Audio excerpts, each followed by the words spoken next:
iyadoo muddooyinkii u dambeeyay dhalinyarada degmada Maxamed Mooge ee magaalada Hargeysa ay cabasho ka muujiyeen xaaladda garoonka kubadda cagta ee degmadaasi ayaa maamulka degmada Maxamed Mooge ee magaalada Hargeysa ee uu dhawaan soo magacaabay duqa caasimadda Hargeysa oo ah xubno dhalinyaro isla markaana uu horkacayay gudoomiyaha degmada Maxamed Mooge Maxamuud Cabdi Xasan Goofinde xogayaha degmada Maxamed Mustafa Bidhaan iyo hawlwadeenka degmada waxa ay howlgal dib u hagaajin ka bilaabeen garoonka kubadda cagta ee xaafadda Maxamed Mooge iyagoo ka jawaabaya codsigii dhalinyarada halkaas ku ciyaarta kubadda. waxaan joognaa garoonkii kubadda cagta ee degmada Maxamed Mooge oo maanta aanu ka shaqeynayno. garoonka runtii muddo badan aan laga shaqeynin oo jeexjeex iyo dhagaxaan yeeshay oo dhalinyarada iyo dadweynaha ku ciyaaraya ay dhibaato ku qabeen ciyaarihina si habsami aan ugu soconin markaan degmada loo soo bedelay maamulkayga cusbaa waxaan go'aansanay anaga u mahadnaqayna maayirka caasimadda iyo maayir xigeenka iyo xogayaha iyo golaha deegaankaba in garoonkan u baahan wax laga qabto cagaf la keeno dhalinyarada la isugu simo si ay si fiican ugu ciyaaraan. markaa runtii maanta shaqadii baan wadnaa garoonkii waan ka shaqeynaynaa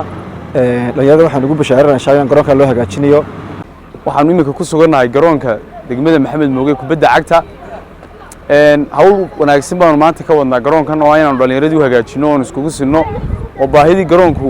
ulahaa ee muddada badan uu la soo daalaadhacay dhalinyaraduna ka soo cawdeen ee maamuladii inaga horreeyay uga cawdeen annagana ay noo keeneen cabashada inaanu maaragtay ka jawaabno degdeg uga jawaabno. siyaasaddaanu fulinaynaana waxa weeyaan siyaasaddii maayirka caasimadda Hargeysa uu nagu soo magacaabay in dadka adeegyada bulshada loo qabto oo degmooyinku ay hoos u daadejiyaan nidaamka dawladda hoose oo in dawladda hoose noqonin meel lagaga sheekeeyo dhul iyo wax ku tacalluqa ee aanu bulshadii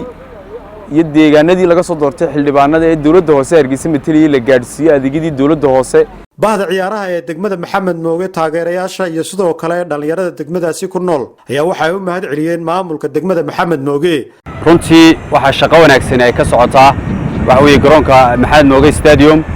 oo waxa weeye runtii ay gudoomiyaha cusub ee degmada Maxamed Mooge Maxamuud iyo xogaye Maxamed ay ka howlgaleen sidii waxa weeye dhalinyarada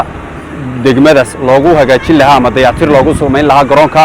waxaan halkan uga mahad celinaynaa anagoo kamid ah dhalinyarada garoonka ku ciyaarta gudoomiyaha cusub ee Maxamuud Cabdi Xasan iyo gudoomiye ku-xigeenka xoghayaha iyo cid walba ka qayb qaadatay sidii garoonka dayactir loogu sameyn lahaa. waxaan ku faraxsanahay maanta in maamulka